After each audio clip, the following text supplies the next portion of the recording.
بندہ بھی ہے، تواب اللہ بھی ہے۔ اللہ تواب ہے، بہت توبہ کا قبول کرنے والا، بندہ تواب ہے، بہت زیادہ توبہ کرنے والا۔ وہ حدیث میں آپ کو سنا چکا ہوں، کل بنی آدم خطاؤون وخیر الخطائین التوابون، تمام بنی آدم نہایت خطا کار ہیں، گناہ گار ہیں، غلطیاں ہوتی ہیں، خطائیں ہوتی ہیں، لیکن ان خطا کاروں میں بہتر لوگ وہ ہیں جو بہت توبہ کرنے والے، رجوع کرتے، پلٹتے ہیں، ان میں پشیمانی پیدا ہو جاتی ہے اور وہ اللہ تعالیٰ کی جناب میں رجوع کرتے ہیں، تو وہ تواب ہیں، بہت زیادہ توبہ کرنے والے۔ لیکن اللہ کی جناب میں توبہ جب بندہ کرتا ہے تو وہ الہ آئے گا، تابہ الہ، اس نے توبہ کی اللہ کی جناب میں۔ اللہ توبہ کرتا ہے یعنی اللہ تعالیٰ جو ہے اپنی نظر شفقت اور نظر رحمت جو پھیرنی تھی اس نے کہ ایک بندے نے گناہ کیا ہے، میرے حکم کی جو ہے خلاف ورزی کی ہے، معصیت کا ارتکاب کیا ہے، تو اللہ تعالیٰ اپنی رحمت اور شفقت کی نگاہ اس سے ہٹا لیتا ہے۔ لیکن جب بندہ توبہ کرتا ہے تو پھر اللہ تعالیٰ بھی رجوع فرماتا ہے اور اپنی شفقت اور رحمت اور مغفرت کے ساتھ بندے کی جانب متوجہ ہو جاتا ہے۔ لیکن وہاں تابہ اعلیٰ آئے گا، تم علینا، اے پروردگار ہماری توبہ کو قبول فرما، وہ الہ کے ساتھ آئے گا۔ ہم جب توبہ کریں گے تو وہ الہ کے ساتھ آئے گا۔ تو یہاں فرمایا توبو الی اللہ، اللہ کی جناب میں توبہ کرو، پلٹو، رجوع کرو، اور توبۃ نصوحا، خالص توبہ۔ اس کی جو وضاحت تھوڑی سی میں ابھی کر چکا ہوں کہ خالص توبہ سے مراد کیا ہے۔ یہ نہیں کہ بس توبہ کی ورد ہو رہا ہے اور توبہ جو ہے وہ اس کے کلمات زبان سے ادا کیے جا رہے ہیں۔ بعض لوگ ہیں وہ جو آیت کریمہ ہے اس کا 1.25 لاکھ کا ہو رہا ہے، ورد ہو رہا ہے، کتنا ہو رہا ہے، اس کی تسبیح پڑھ رہے، اس سے کچھ نہیں ہوتا جب تک کہ دل کے اندر گناہ سے نفرت پیدا نہ ہو جائے، حقیقی پشیمانی نہ ہو کہ یہ مجھ سے بہت غلط حرکت سرزد ہوتی رہی ہے، پختہ ارادہ نہ ہو کہ آئندہ یہ کام نہیں کروں گا یا کروں گی، اور یہ کہ بالفعل بھی اس کام کو چھوڑ دے۔ یہ 3 شرطیں کم سے کم ہیں ان چیزوں میں کہ جو حقوق اللہ میں سے اللہ تعالیٰ کے حقوق، ان میں کوتاہی ہوئی ہے، ان میں غلطی ہوئی ہے، اس میں انسان نے کسی معصیت کا ارتکاب کیا ہے، تو 3 شرطیں۔ حقیقی پشیمانی نمبر 1، جس کے لیے میں نے اقبال کا شعر آپ کو سنایا تھا جو بالکل نوجوانی کے دور میں انہوں نے کہا تھا، اور کسی، اب میں نام بھول رہا ہوں، کوئی بہت بڑے شاعر تھے، استاذ تھے، اساتذہ، استاذ الشعراء، انہوں نے کہا تھا کہ میاں صاحبزادے اس عمر میں اور یہ شعر، اس قدر اونچا شعر ہے کہ موتی سمجھ کے شان کریمی نے چن لیے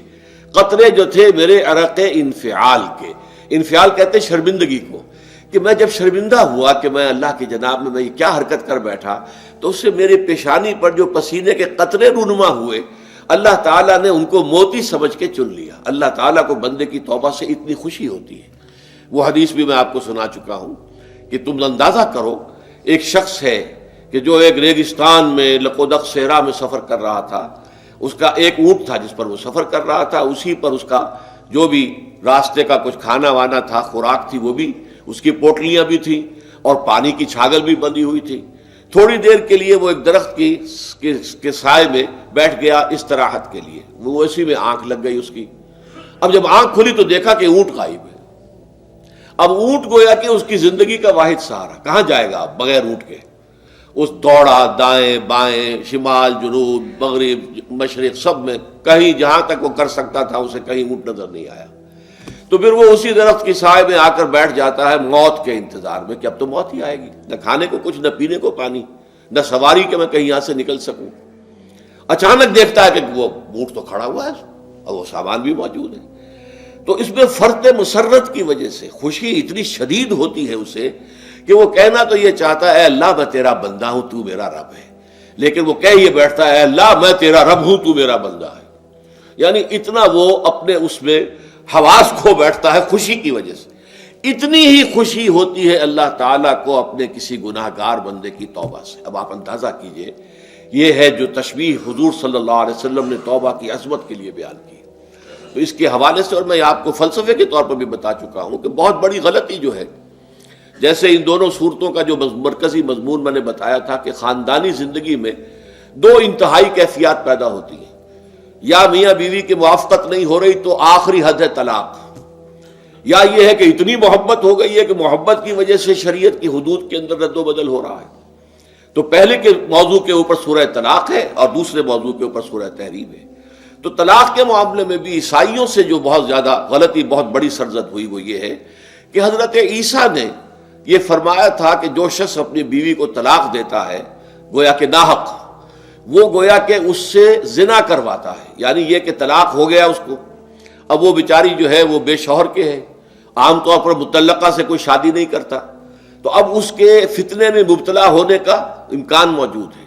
وہ زناکاری پر آمادہ ہو سکتی ہے۔ تو جس شخص نے اسے غلط طلاق دی تھی در حقیقت وہ ذمہ دار ہوگا اس زناکاری کا جو وہ کر رہی ہے۔ یہ اصل میں ایک اخلاقی تعلیم تھی جس کو کہ انہوں نے قانونی سمجھ لیا اور طلاق کا دروازہ بند کر دیا، حالانکہ شریعت موسوی میں طلاق کا راستہ کھلا تھا، جیسے شریعت محمدی میں کہ اگر کوئی صورت ایسی ہے کہ مزاج نہیں مل رہا ہے تو ٹھیک ہے، علیحدہ ہو جاؤ، سیپریشن کا راستہ کھلا ہوا ہے۔ اگرچہ اللہ کو حلال چیزوں میں سب سے زیادہ ناپسند طلاق ہے، اللہ چاہتا یہی ہے کہ یہ بندھن بندھ جائے تو بندھا رہے ساری عمر، لیکن یہ کہ یہ بھی نہیں ہے کہ گھر کے اندر چخ چخ ہوتی رہے، چپکلش چلتی رہے، گھر کے اندر چین نہ رہے، راحت نہ رہے، باہمی اعتماد نہ ہو اور پھر بھی وہ بندھن بندھا رکھا جائے، اس کا کوئی فائدہ نہیں۔ تو قانون وہ تھا لیکن اخلاقی تعلیم یہ تھی، جیسے حضور نے فرمایا ابغض الحلال عند اللہ الطلاق، لیکن ساتھ ہی میں نے وہ حدیث بھی آپ کو سنا دی کہ جو شخص اپنی بیوی کی جو بھی اس کی روش ہے اس سے سخت نالا ہے، شکایتیں کرتا پھرتا ہے دوسروں سے، طلاق نہیں دیتا، تو اللہ تعالیٰ اس کی دعا سنتا ہی نہیں کہ جب میں نے تمہارے لیے راستہ کھلا ہوا تھا وہ تم اختیار نہیں کر رہے۔ تو یہی معاملہ در حقیقت عیسائیوں نے اس حد تک بڑھایا کہ حضرت آدم اور حوا سے جو خطا ہو گئی تھی، وہ خطا جو ہے وہ تو ہر انسان دنیا میں جو آتا ہے تو خطا کار ہے، وہ اپنے آباء و اجداد، اپنے اماں حوا اور اپنے ابا آدم کی خطا لے کر اپنے ساتھ پیدا ہو رہا ہے، تو گناہ گار ہے۔ Man is sinful from the very birth. اب اس کا کیا علاج ہو؟ پھر وہ تو اس کا علاج ڈھونڈا کہ اللہ نے اپنا اکلوتا بیٹا زمین پر بھیج کر اور اسے ان لوگوں کی طرف سے کفارہ بنا لیا کہ جو ہمارے اس بیٹے پر ایمان لے آئے۔ یہ سارا عقیدہ بناء فاسد علی الفاسد کیوں ہوا؟ کہ توبہ کے بارے میں تصور ان کا غلط ہو گیا۔ اللہ قرآن مجید نے واضح کیا کہ غلطی تو ہوئی تھی حضرت آدم و حوا سے، شیطان کے بہکانے میں آ گئے تھے، لیکن یہ کہ پھر انہوں نے توبہ کی، اللہ نے تاب علیہ، اللہ نے اس کی توبہ قبول فرما لی۔ فتلقى آدم من ربہ کلمات فتاب علیہ، تو آدم نے اپنے رب سے کچھ کلمات سیکھ لیے، پشیمانی تو ہو گئی تھی، شرمندگی ہو گئی تھی، لیکن الفاظ نہیں مل رہے تھے، کن الفاظ میں میں اللہ کی جناب میں توبہ کروں۔ اللہ کی کمال شفقت کے اللہ نے وہ الفاظ بھی انہیں تلقین کر دیے جو سورہ اعراف کے اندر بیان ہوئے ہیں، ربنا ظلمنا انفسنا وان لم تغفر لنا وترحمنا لنکونن من الخاسرین۔ اللہ نے توبہ قبول